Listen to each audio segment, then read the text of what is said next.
St. Jude's Hospital loomed over the town, a grey, broken giant with empty, staring windows.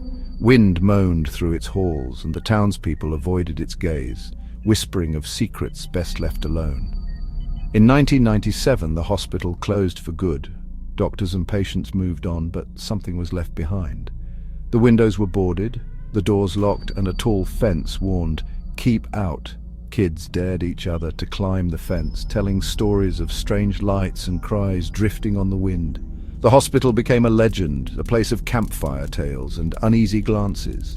Paint peeled, weeds choked the steps, and the building rotted, a dark shape against the sunset. Over time, the stories changed. No longer just ghosts, but something else, something never meant to be found.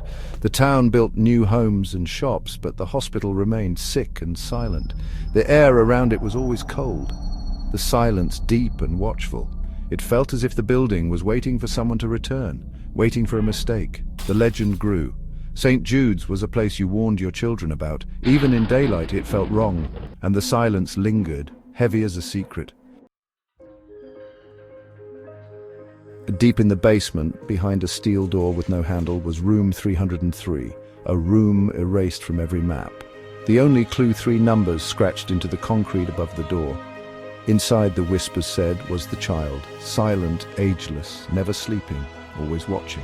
Nurses who knew the secret feared those eyes, and staff followed strict rules: never speak, never stare too long.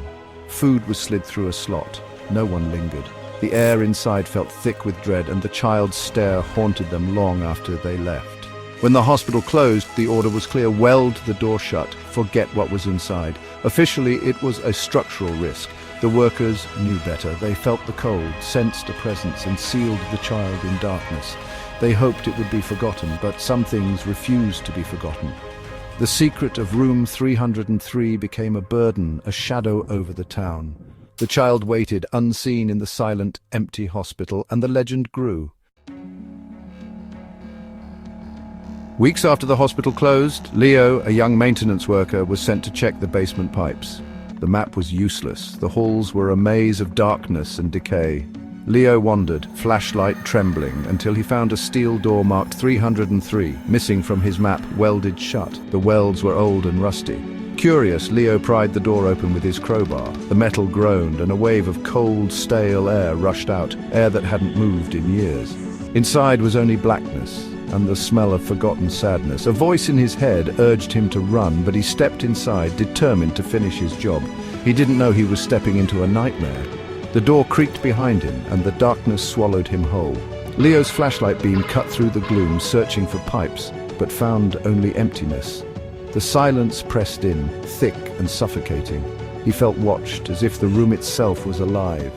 Then the air grew heavy and Leo's vision blurred. He was dreaming, but his eyes were open, and something was waiting for him. The room twisted around Leo, walls breathing, whispers rising from the concrete.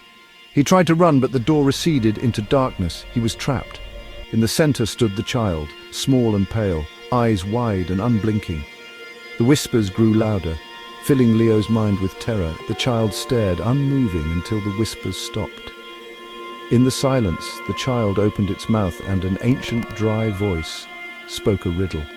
I have no voice, but I tell all stories. I have no body, but I travel all lands. I am born in an instant, and I never die. What am I? Leo's mind froze in fear.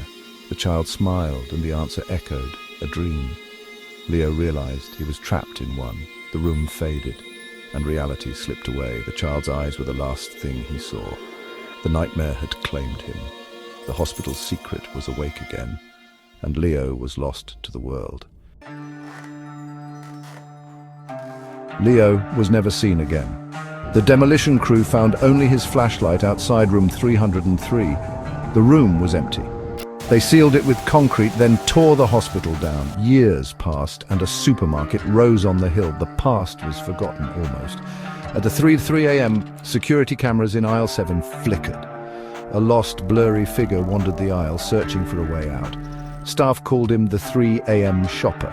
Some said it was a ghost, but the old townsfolk knew it was Leo, trapped in a nightmare, forever seeking a door that no longer existed. The whispers returned, and the legend lived on. Some doors, once opened, can never be closed.